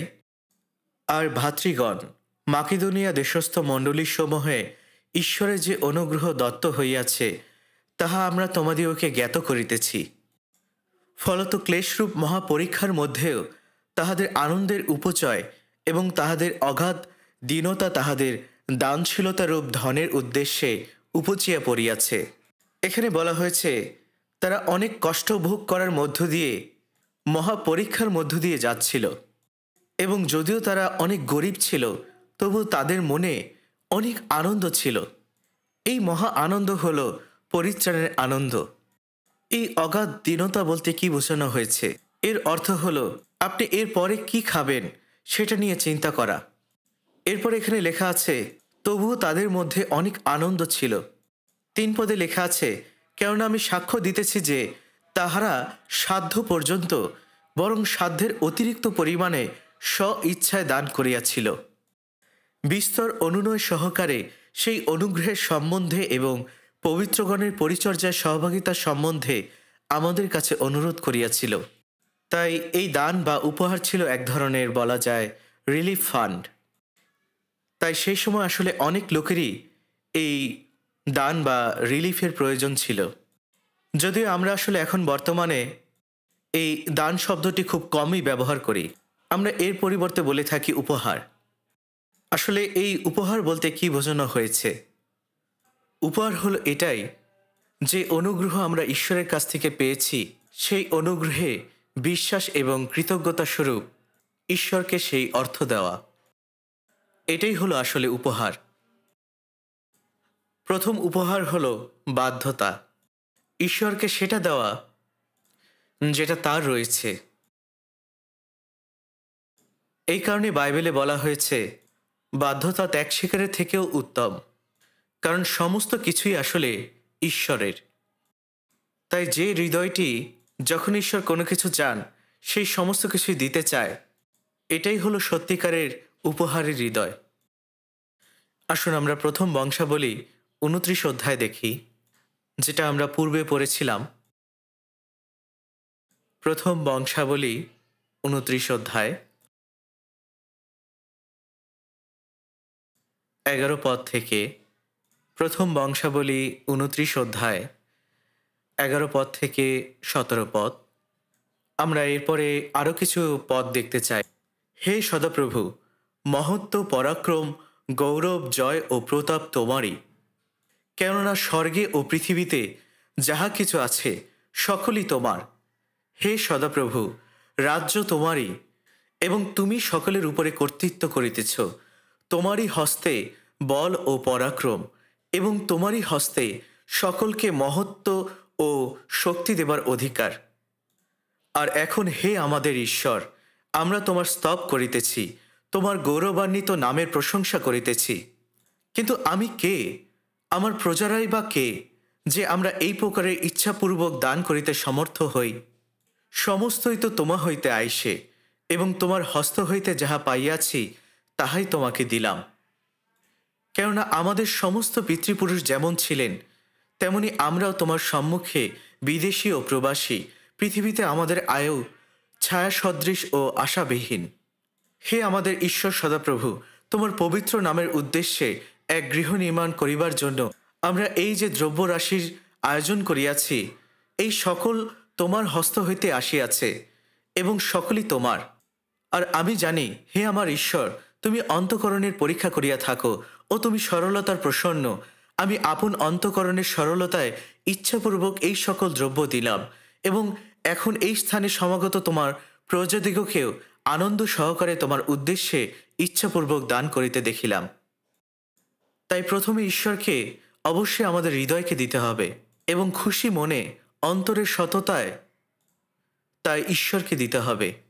এবং বাইবেলে ঈশ্বর অনেকবারই বিভিন্ন জায়গায় বলেছিলেন, তুমি আর আসলে তোমার নয়, তোমাকে মূল্য দ্বারা কিনে নেওয়া হয়েছে। আমি যদি কোনো কিছু মূল্য দিয়ে কিনে থাকি, তাহলে সেটার মালিকানা চেঞ্জ হয়ে যায়।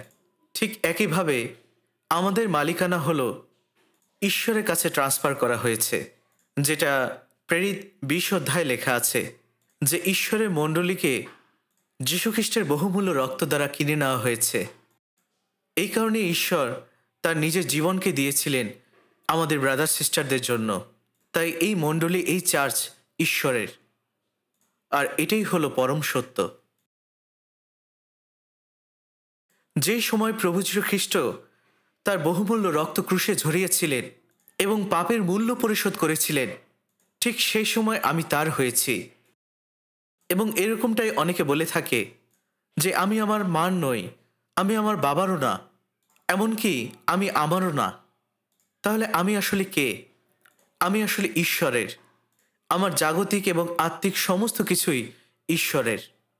আমি শুধুমাত্র এই সমস্ত কিছু তত্ত্বাবধান করছি, আমি এগুলো ম্যানেজ করছি, এবং এর মধ্য দিয়ে আমাকে যেতে হচ্ছে। আমি এর কোনো কিছুরই মালিক নই, আমি শুধুমাত্র এর ম্যানেজার। আর এই কারণে বাইবেলের বিভিন্ন জায়গায় আমাদেরকে এই বিষয়টি বলা হয়েছে, যেটা প্রেরিত পৌলও বলেছিলেন। তিনি ছিলেন যীশুখ্রিস্টের দাস, আর এটাই তিনি বারবার বুঝিয়েছিলেন। ঠিক একইভাবে আসলে আমরাও তার দাস, এবং আমাদেরকে শুধুমাত্র এই সমস্ত কিছুর উপরে তত্ত্বাবধান করার জন্য ম্যানেজার হিসেবে রাখা হয়েছে। আর প্রভু যীশু খ্রিস্ট হলেন আমাদের প্রভু। যখনই আমরা কোনো কিছু চিন্তা করি যে এটা আমাদের, তখনই আমরা আসলে লোভী হয়ে যাই, এবং তখন আমরা তার অনুগ্রহের সম্বন্ধে আমরা অলস হয়ে পড়ি। আর এই কারণেই উপহারের জীবনের মূল ভিত্তি হলো প্রথমে এটা বোঝা যে আমাদের যা কিছুই রয়েছে, এই সমস্ত কিছুই আসলে ঈশ্বরের। যদি ঈশ্বর চান যে আমরা বাঁচবো, তাহলে আমরা বাঁচবো, আর যদি তিনি না চান তাহলে আমরা কেউ বাঁচবো না। তাই আমরা মরি বা বাঁচি, আমরা ঈশ্বরের। রোমিও 1 অধ্যায় 6 পদে বলা হয়েছে, তাহাদের মধ্যে তোমরাও আছো, যীশুখ্রিস্টের আহত লোক। আমরা যীশুখ্রিস্টের আহত লোক, আমরা যীশুখ্রিস্টের। তাই আমরা এখন তার মালিকানায় রয়েছি। আর এই মণ্ডলীও ঈশ্বরের, এবং প্রত্যেকটি পরিত্রাণপ্রাপ্ত খ্রিস্টিয়ান ঈশ্বরের। উপহার আসলে এটা নয় যেটা আমরা নিজেদের জিনিস ঈশ্বরকে দিচ্ছি, কিন্তু উপহার আসলে এটাই যে তিনি আমাদের প্রতি বিশ্বাস রেখে যে সমস্ত কিছু দিয়েছিলেন, সেটার কৃতজ্ঞতা স্বরূপ তাকে দেওয়া। তাই উপহার হলো ঈশ্বর আমাকে যা দিয়েছেন সেটা ফিরিয়ে দেওয়ার মনোভাব প্রকাশ করা। আমরা যদি এটা এভাবেই চিন্তা করি, তাহলে আমরা উপহারের সঠিক বিষয়টি বুঝতে পারব। কারণ ঈশ্বর আমাদেরকে সমস্ত কিছুই দিয়েছেন, এবং আমাদের যা প্রয়োজন তা তিনি জুগিয়ে দেবেন। এবং যদি তিনি বলে থাকেন যে তার এটা প্রয়োজন, আমরা যেন সাথে সাথে সেটা দিতে পারি। যারা আমরা পরিত্রাণ পেয়েছি, এটাই কি আমাদের জন্য সঠিক নয়? আমরা দশমাংশ দিয়ে থাকি, এটা হলো আমাদের সাধারণ অভ্যাস। কেন? কারণ আমরা এই পরিত্রাণের জন্য আমরা তার কাছে অত্যন্ত কৃতজ্ঞ, এবং আমরা ঈশ্বরের ভালোবাসা এবং অনুগ্রহ বুঝতে পেরে আমরা অনুপ্রাণিত হই। এবং সেই সাথে অফারিংয়ের বিষয়টিও রয়েছে, যেমন মিশন ফান্ডের জন্য অফারিং। এই মিশন ফান্ডের যদি অফারিং না হয়, তাহলে আমাদের দেশে এবং দেশের বাইরে পৃথিবীর বিভিন্ন মণ্ডলীতে আসলে সেই অফারিং যাবে না, যেখানে অনেক অনেক মণ্ডলী স্থাপিত হয়েছে। তাই এই মিশন ফান্ডের অফারিংটা ঈশ্বরের এই মিশন কাজে মহৎভাবে ব্যবহৃত হয়। এবং সেই সাথে ঈশ্বর আমাদেরকে এই আজ্ঞা দিয়েছেন যেন আমরা শিশুদেরকেও যুবক বয়স থেকেই শিক্ষা দিতে পারি, যেটা দ্বিতীয় বিবরণ 6 অধ্যায় বলা হয়েছে, যেন তাদের ওঠা বসা, খাওয়া, ঘুমানো এবং হাঁটা চলা প্রত্যেকটি বিষয়ে যেন আমরা আমাদের শিশুদেরকে শিক্ষা দিতে পারি। এবং এ সময় আমরা দেখতে পাচ্ছি যে চিলড্রেন চার্চ খুলেও অনেক ভালো কাজ করা হচ্ছে। এবং সেই সাথে আমাদের চার্চ বিল্ডিং ফান্ডও রয়েছে, যেখানে আসলে আমাদের আরও অনেক সাপোর্টের প্রয়োজন, সহায়তার প্রয়োজন, যেন আমরা আমাদের চার্চ বিল্ডিংগুলো করতে পারি। এবং আমাদের ব্রাদার সিস্টাররা তারা এর জন্য অত্যন্ত পরিশ্রম করছে, কারণ তারা এটা জানে যে এই সমস্ত কিছুই আসলে প্রভুর, আর তিনি আসলে প্রথমে সমস্ত সম্মান পাবার যোগ্য। তাই এই কারণে আমাদের চার্চ বিল্ডিং ফান্ডও রয়েছে।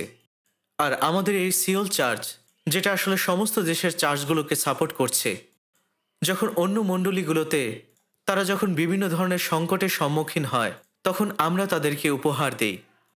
এবং কিছুদিন আগে ইয়াং পল চার্চ আরেকটি তাদের শাখা খুলেছে, এবং সেখানেও আমরা আমাদের বিশেষ অফারিং দিয়েছিলাম। তাই এভাবেই আসলে যখনই প্রভু কোনো কিছু আমাদের কাছে চান, আমরা সঙ্গে সঙ্গে সেটা দিতে চাই। এবং শুধুমাত্র এখানেই শেষ নয়, সারা পৃথিবীতেই আমাদের অনেক জায়গার প্রয়োজন, যেখানে আমরা বাইবেল সেমিনার করতে চাই। প্রেরিতদের সময়ও প্রেরিতেরা তারা বিভিন্ন জায়গায় চলে যেতেন, এবং তাদের সেখানে কোনো চার্চ বিল্ডিং ছিল না। কিন্তু এ সময় পৃথিবী পরিবর্তিত হয়েছে, আমাদের এখন আসলে চার্চ বিল্ডিংয়ের প্রয়োজন রয়েছে। আর এই কারণে আমাদের বিল্ডিং ফান্ডের অফারিং রয়েছে, এবং সেই সাথে আমাদের গ্লোবাল মিশন ফান্ড অফারিং রয়েছে। এবং আপনারা জানেন যে এখন আমরা প্রায় পৃথিবীর 82টা দেশে আমাদের মিশন কার্যক্রম চালাচ্ছি, এবং সারা পৃথিবীতে আমাদের 1150টি মণ্ডলী রয়েছে। এবং আমরা সবাই একসাথে একত্রিত হয়ে সুসমাচার প্রচার করছি, এবং তাদের আর্থিকভাবে যে সহায়তার প্রয়োজন তা আমরা দেওয়ার চেষ্টা করছি। আর বাৎসরিকভাবে যে পরিমাণ আমরা সাপোর্ট দিতে পারি, সেটা আসলে সত্যি অভাবনীয়। আর এই কারণে আমাদের গ্লোবাল মিশন অফারিং রয়েছে। বিশেষভাবে আমাদের আফ্রিকা এবং ইন্ডিয়া আমরা সরাসরি সিওল সেন্টার চার্চ থেকে সাপোর্ট দিয়ে থাকি।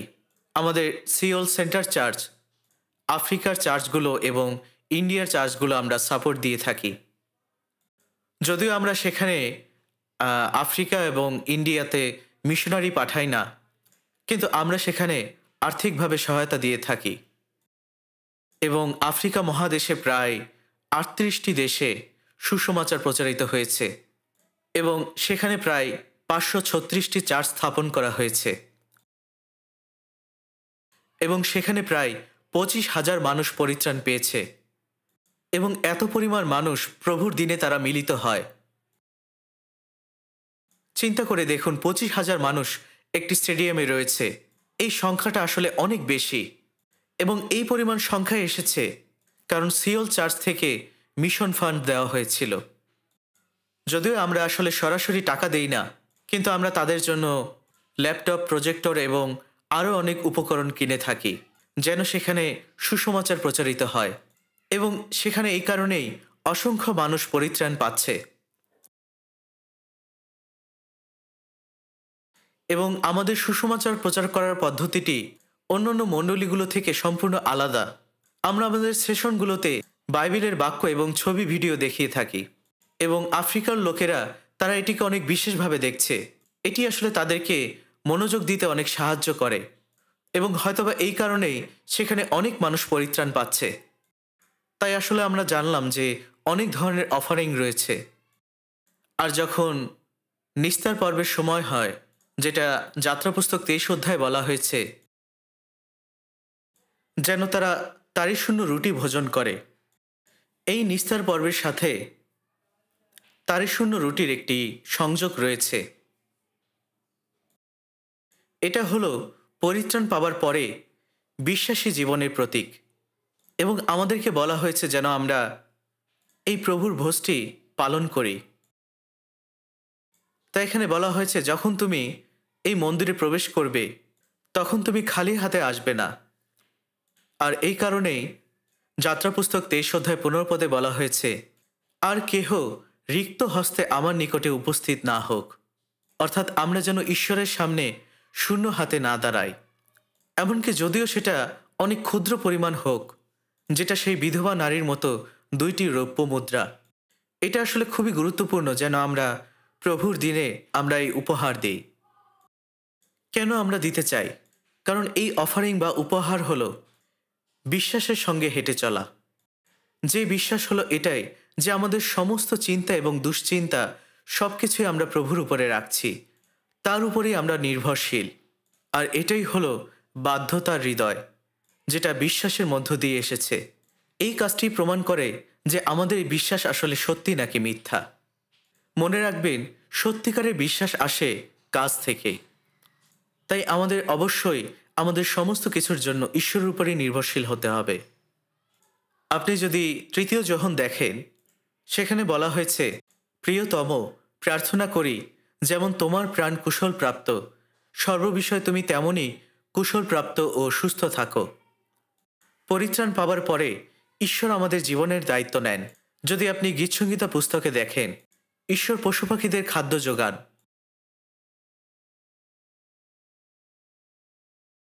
তাই এই বিষয়টি আমাদেরকে এটাই বলছে যে আমরা যেন আমাদের এই সমস্ত কিছু নিয়ে চিন্তা না করি যখন আমরা ঈশ্বরকে উপহার দেই।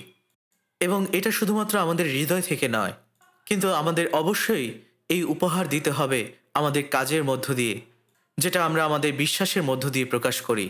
আসুন আমরা যাকব 2 অধ্যায় দেখি। যাকব 2 অধ্যায় 17 এবং 18 পদ। যাকব 2 অধ্যায় 17 এবং 18 পদ। আসুন আমরা একসাথে পড়তে চাই। তদ্রূপ বিশ্বাস ও কর্মবিহীন হইলে আপনি একা বলিয়া তাহা মৃত। কিন্তু কেহ বলিবে, তোমার বিশ্বাস আছে আর আমার কর্ম আছে, তোমার কর্মবিহীন বিশ্বাস আমাকে দেখাও, আর আমি তোমাকে আমার কর্ম হইতে বিশ্বাস দেখাইব। ঠিক একইভাবে যখন আমরা অফারিং দেই, আমরা তখন মূলত সুসমাচারের প্রচারের কাজে অংশগ্রহণ করছি। এমনকি যীশুখ্রিস্ট আমাদেরকে বলেছিলেন যেন আমরা আমাদের অধার্মিকতার ধন দ্বারা মিত্র লাভ করতে পারি, যেন যখন এই সমস্ত কিছু শেষ হবে তখন তারা যেন আমাদেরকে অনন্ত নিবাসে গ্রহণ করতে পারে। আফ্রিকায় যে মিশন ফান্ড আমরা দিচ্ছি, এই কারণে আসলে সেখানকার সেই ব্রাদার সিস্টাররা পরিত্রাণ পেয়েছিল। যদিও আমরা তাদেরকে এখনো জানি না, যদিও আমরা এখনো তাদেরকে চিনি না, কিন্তু যখন আমরা প্রভুর সাক্ষাতে দাঁড়াবো তখন আসলে এই সমস্ত কিছুই প্রকাশিত হবে। তাই এই অফারিং দেওয়ার মধ্য দিয়ে আমরা সুসমাচার প্রচার কাজের অংশীদার হচ্ছি, এবং সেই সাথে ঈশ্বর আমাদের সমস্ত কিছুর প্রয়োজন যোগাবেন, এবং অফারিং দেওয়ার মধ্য দিয়ে আমরা সেই অভিজ্ঞতার মধ্য দিয়ে যেতে পারি। আসুন আমরা ফিলিপিও 4 অধ্যায় দেখি। ফিলিপিও 4 অধ্যায়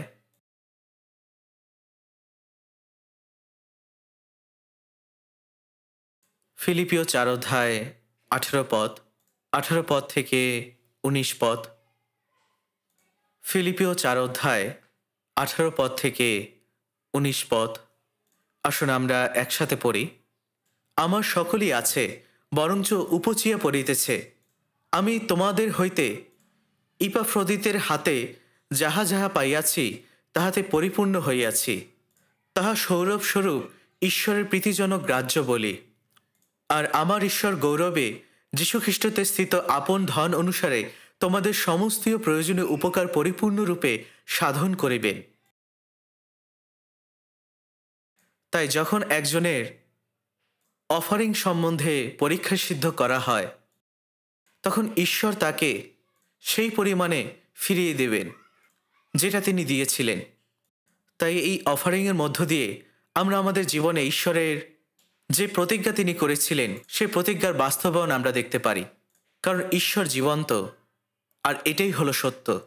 এই কারণে যীশুখ্রিস্ট বলেছিলেন যে দেও তোমাদেরকে দেয়া হবে, লোকে প্রচুর পরিমাণে চাপিয়া ঝাঁকাইয়া উপচিয়া পরিবার মতো করিয়া তোমাদের কোলে দিবে। এই প্রতিজ্ঞাই তখন আমাদের জন্য পরিপূর্ণ হবে। তাই এটাই সত্য যে যখন আমি ঈশ্বরের কাজের জন্য প্রথমে যখন আমি আমার দশমাংশ দেই, তখন পরবর্তী জীবনে আমাদের যা প্রয়োজন ঈশ্বর তা যোগান দেবেন। তিনি তা আমাদের জীবনে ফিরিয়ে দেবেন। উপদেশক 11 অধ্যায় 1 পদে লেখা আছে, তুমি জলের উপরে আপন ভক্ষ ছাড়িয়া দাও, কেননা অনেক দিন পরে তাহা পাইবে। যখন আপনি আপনার খাবার, আপনার সম্পদ যখন ঈশ্বরের কাজের জন্য দেন, অনেক দিন পরে আপনি তা ফিরে পাবেন। এটাই তিনি প্রতিজ্ঞা করেছেন। এবং তিনি কোনো কিছুই পুরস্কারবিহীন করবেন না। সমস্ত কিছুর জন্য পুরস্কার রয়েছে। আমরা যখন এই সমস্ত অফারিং এবং উপহারগুলো দেখি, এটি আমাদেরকে দেখতে হবে ঈশ্বরের হৃদয় নিয়ে, এবং আমাদেরকে অবশ্যই ঈশ্বরের হৃদয়কে অনুসরণ করতে হবে, যেন আমরা তার হৃদয়কে বুঝতে পারি। আর তখন আমরা কোনো ধরনের দ্বিধাদ্বন্দ্ব ছাড়াই আমরা উপহার দিতে পারবো, অফারিং দিতে পারবো। ঠিক যেমনটা সেই ছোট্ট মেয়েটি ছিল, সে মনে করতো সমস্ত কিছুই আমার, কিন্তু প্রকৃতপক্ষে তার সমস্ত কিছুই আসলে তার বাবা মায়ের। তারা শুধুমাত্র অল্প কিছু চাইছে, যদিও আসলে এই সমস্ত কিছুই বাবা এবং মায়ের। তবুও যদি সে দিয়ে থাকে এবং যদি তার প্রয়োজন পড়ে, তাহলে অবশ্যই তার বাবা মা তার জন্য আরও অনেক কিনে আনবেন।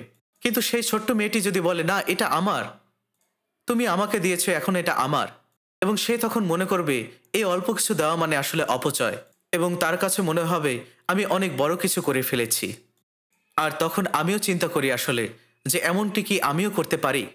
যাই হোক, আসুন আমরা প্রার্থনা করি এবং এখানেই শেষ করি। আমাদের জীবন্ত স্বর্গীয় পিতা, সত্যি তোমাকে অনেক অনেক ধন্যবাদ দেই। তুমি সমস্ত কিছুই আমাদেরকে দিয়েছ। এই সমস্ত কিছুই আসলে তোমার, এবং তুমি আমাদেরকে তোমার জীবন দিয়েছিলে, এবং এখন আমাদের কাছে যা কিছু রয়েছে, আমার এবং আমার সমস্ত কিছু আসলে তোমার। আর তাই পিতা, তোমার ইচ্ছানুসারেই যদি তুমি বলো যে এটা তোমার লাগবে, পিতা দয়া করে আমাদের মধ্যে সেই উপহার দেওয়ার মনোভাব তৈরি করো, আমাদের সেই হৃদয় দাও যেন আমরা স্বইচ্ছায় দিতে পারি। এই সমস্ত প্রার্থনা প্রভু খ্রিস্টের নামে চাই, আমেন।